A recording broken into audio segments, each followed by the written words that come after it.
So you went all the way to Alaska, 3,500 miles. Plus, yeah, we went all the way to Alaska. While I was up there, Ronnie took me up in one of those planes and over the top of Anchorage.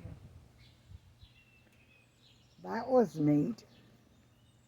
Oh, you got to see the whole city and the airport and Yeah, where you used to live and yeah.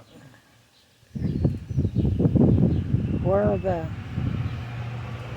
when you rode your bike to where the earthquake took out all those houses over there where we moved when we first went to Alaska. It was a mess still yet after all those years.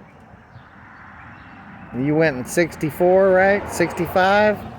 66? On the bikes? No, when you went, no, when you're talking about moving up there after the earthquake. Earthquake was Yeah. what, 64, 63?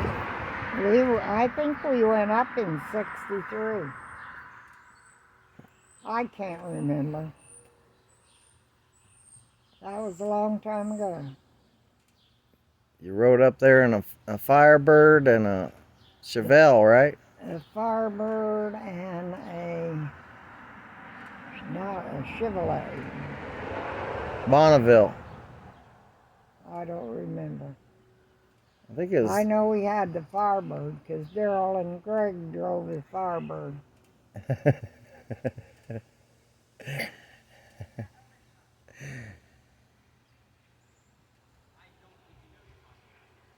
It's a shame to lose your memory because you can't remember all that. Well, you remember going to Sturgis, right? You said you rode your bike to Sturgis? Yeah, I rode my bike to Sturgis. You rode by yourself? I went by myself. I pulled into a rest area, and there was a whole bunch of Harleys in there.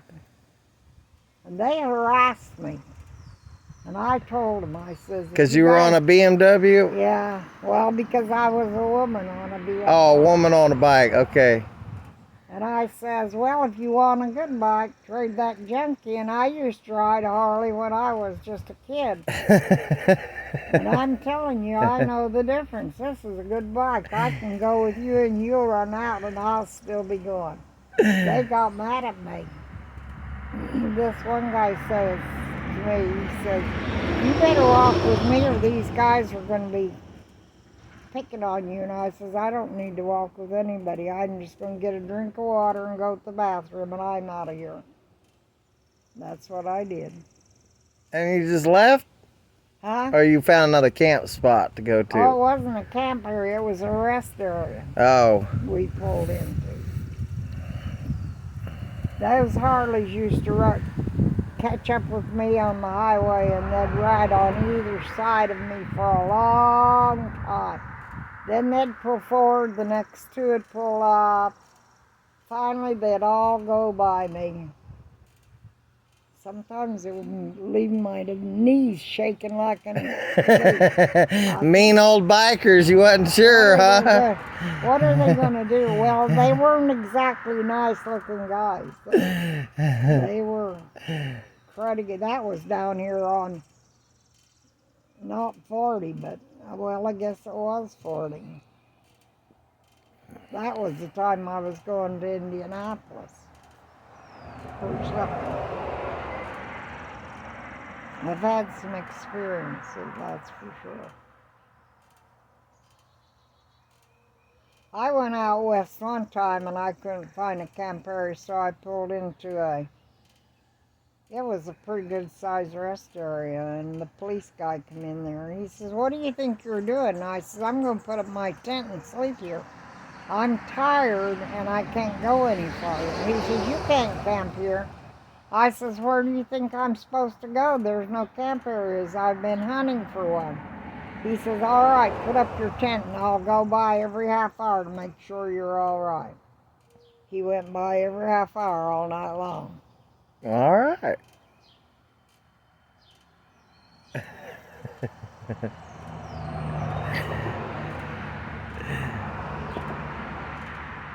What a life, huh?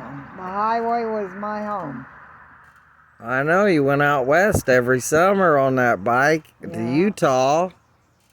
I went out to Utah. You just shocked me telling me. I figured you'd been maybe to Sturgis, but Yeah, then you I said went to Sturgis. you went to Bike Week Daytona. Yeah. Well, that's you went where all the thugs were, Grandma. Of course they's giving you a hard time. Well, there weren't no women riding motorcycles. When I first got my motorcycle and went over to that motorcycle shop, those people worked on my bike for free. Because they had never seen a woman on a motorcycle. Well, that's why I asked you yesterday, when was the first time you got a car, and you had to think, because you've had a bike, so you said since you were 18, that was your first transportation. Yeah, a Harley Davidson. 1947 Harley. 19. Well, no, a 1947 Harley, and it was a 74. Harley 74. The size of the bike was. I bought that bike up in Ogden from a guy. Ogden, Utah. Yeah. And I pushed it clear down and around the corner so that he couldn't see me. Because I had never ridden by myself. I'd ridden behind people, but I had never ridden a bike on my own. And then I got on it and started it up, and I rode the back roads clear to the trailer court. And I didn't have any trouble. I stopped at all the red lights and did everything I was supposed to do. Then I went around and around the trailer court till I had that bike under control. Then all the kids in the trailer cart wanted to ride, so I put them on the back and gave every kid in the trailer park a ride, huh? yeah, around and around the U.S. So by the time you went to go get your license and take the test, you passed with flying colors. Then I rode. Did they say the same thing? We've never seen a woman on a bike. Get on in here. Yeah. They told me how to fix my bike and sold me the part, and then I would go home and I had a tent fixed up to work on it in my trailer court. And I'd work on it in that tent. And I fixed that bike myself. Well, that's awesome. I gave that bike to my brother. He was living in Ogden too, and he left it in that house he was renting, and I don't know whatever happened to that bike. I know he lost it. Somebody got it out of that house while he was gone.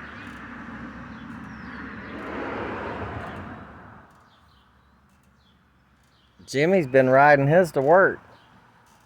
Mm-hmm.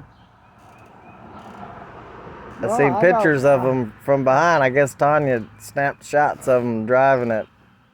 I've seen that one. Yeah. Big old pretty bike. Big old bike. Is that Daryl's old bike? I don't think so. This one's like a copper color. It's real pretty copper. Daryl didn't ride that bike very much. Well, Angela didn't like it. Daryl should have gone back to live with Madeline. She offered him a home. We gotta stop now.